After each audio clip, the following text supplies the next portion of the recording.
friends, welcome to my channel Sushant Chess. Today we are going to look at the next topic, that is a game study based on early development of the queen.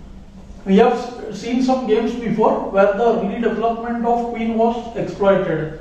So gradually we are going to look at examples which are more complicated in nature. Let's get started. So e4, e5, nf3, c6, bc4, bc5 and c3. So once again we have the Greco's attack. White is willing to play d4 and in many cases he sacrifices the pawn on d4. After the move, especially nf6, d4, ed4, cd4, bb4, if white plays nc3, then knight into e4 can be taken, and it's a gambit that white can do in order to stop black's castling, which I have covered in my earlier lesson in the topic of preventive sacrifices. In today's game we see that white's move d4 can be stopped by black with the move queen f6. Here black player played queen f6, which looks like a decent move, but there are some problems. Let's see what happens now. The good part about f6, queen f6 is it looks like d4 won't be possible. See, there are now 4 attacks on the d4 pawn, knight, bishop, pawn and the queen, and white is only having 3 supports on the d4 square. Early development of the queen will allow white to gain tempo on this queen. So that is one of the main reasons that if we develop the queen early and our other pieces remain undeveloped, the queen will be subjected to attack, and along with that the king's position we can try to exploit by opening the center. So as per the rule, white sees that black has violated the principle, so he immediately tries to open the center and make a forceful move. White goes d4. Many must have found this move d4, but after the move ed4, most people suggest the move bg5. When after qg6, e4 is attacked, and we can say that immediately it's not that good for white. Here white has a small tactical move which immediately hands over the initiative to white. White plays e5. Simple and very effective. At first it looks like e5 is not possible. See, this is the problem with the early development of the queen and the king which is in the center. No doubt white king is also in the center, but we can see that white will be able to escape in one move and the black king will remain in the center for a longer duration. So after knight e5, this is a small trap. There comes queen e2, the knight gets pinned, and after the move d6, c into d4, when the piece on e5 would be lost, say bb4 check, then knight c3 and the knight would be taken, and if bd4 then knight d4, again this knight cannot take c4 because it is pinned and black would lose the piece. As early as move 6, white has exploited black's wrong play in the opening. See, whenever opponent plays against the opening principles, it is important to try to exploit as early as possible, because once the development is completed, then the play will be roughly level and we will miss out on the opportunity which the opponent has created by violating opening principles. So here now black played the move qg6. Of course now there is no point in going back because 2d8 then cd4, and we see that white center is very strong and black will have lost many moves. Black intends to attack g2 and it looks as if cd4 is not possible. But as I told you, once the tactics starts favoring the player who is playing according to the principles, then we see that side who has violated the principles, he automatically is in the receiving end of the combinations. So after the move cd4 here, if bb4 check or even qg2, after qg2 we see that just rook g1, queen is attacked and we can take on c5, but let's say first bb4 check and c3 and now queen into g2, then white has a forced queen. qg2 comes rook g1 forcing queen h3, and I think many must have noted now bishop f7 check. After king f7, knight g5 check, and the queen on h3 would be lost. So qg2 loses, rook g1, qh3. So this is what I meant when I said the side who has violated principles automatically comes into the wrath of the tactics. So bishop into f7, and now see king f7 and knight g5 check. So king cannot take the bishop, and we can already see black's castling will be broken. White's center is very strong. Soon white can move his queen and bishop and go long castle, and white is in a winning position. Black tried to exploit the position of the e5 pawn and decided to attack the white center, which is a logical course. Maybe black should have played knight e7 over here, trying to castle. But still white's initiative is already very strong. White can have the move d5. So black went with the move d6. Now if d5, then knight into e5 would be possible. White simply goes castle,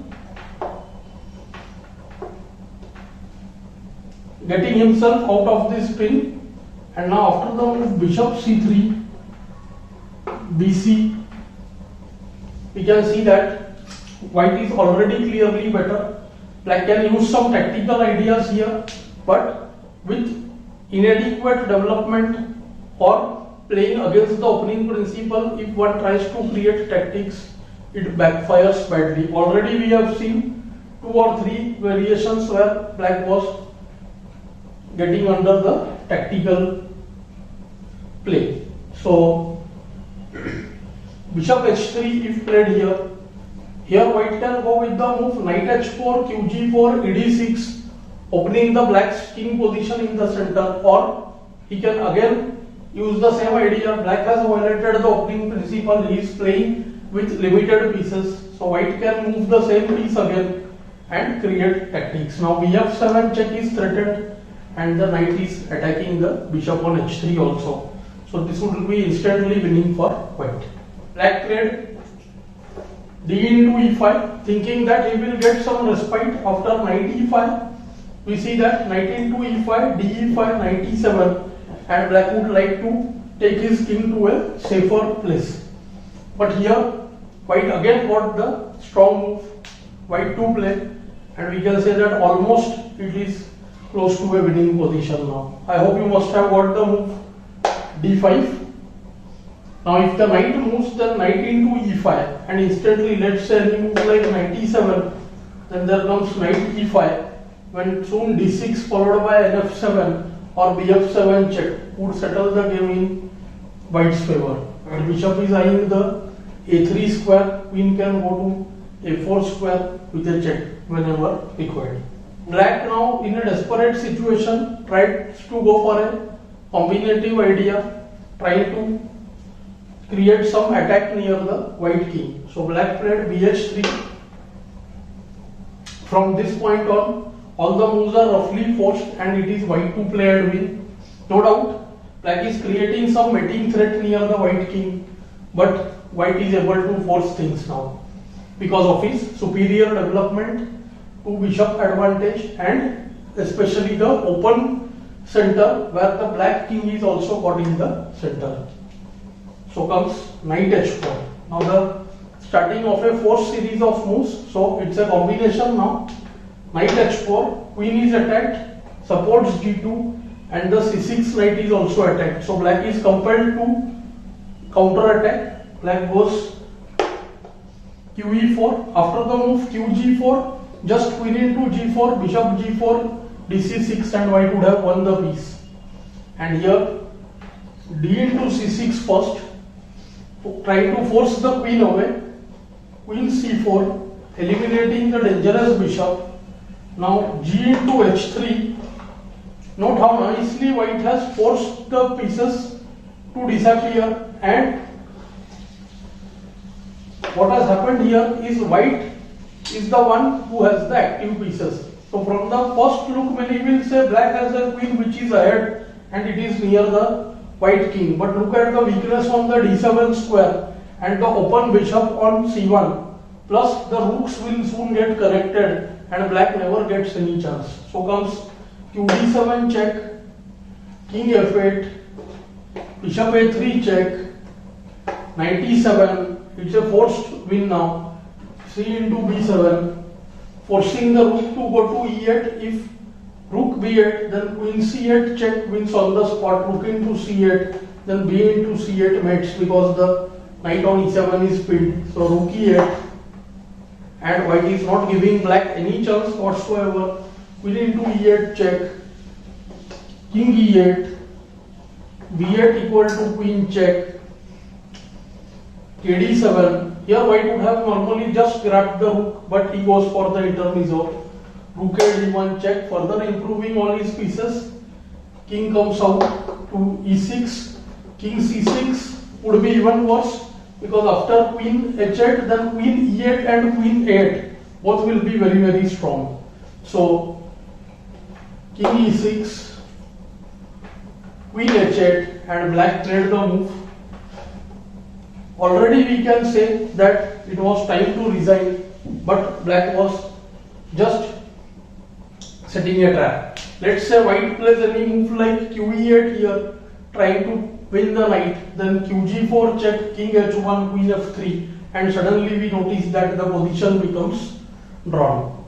So here white would have taken qg7 as well. After qg7, knight g6, he could have played the same way like in the game. White just played the move f3, stopping qg4 check, and we see that it's game over, no defense. Now the queen is going to come back to d8 or e8 squares. Bishop is attacking the knight. White is 2 rooks up, and white won the game. So here black resigns, knowing that there is no more counterplay. So this was an attempt to show a game which is of slightly higher level as compared to our previous lessons where the queen move was made. In future, I will be trying to cover more difficult games where the queen moves will be exploited. I hope you are enjoying these lessons. Do like, share and subscribe the channel. Thanks for your time.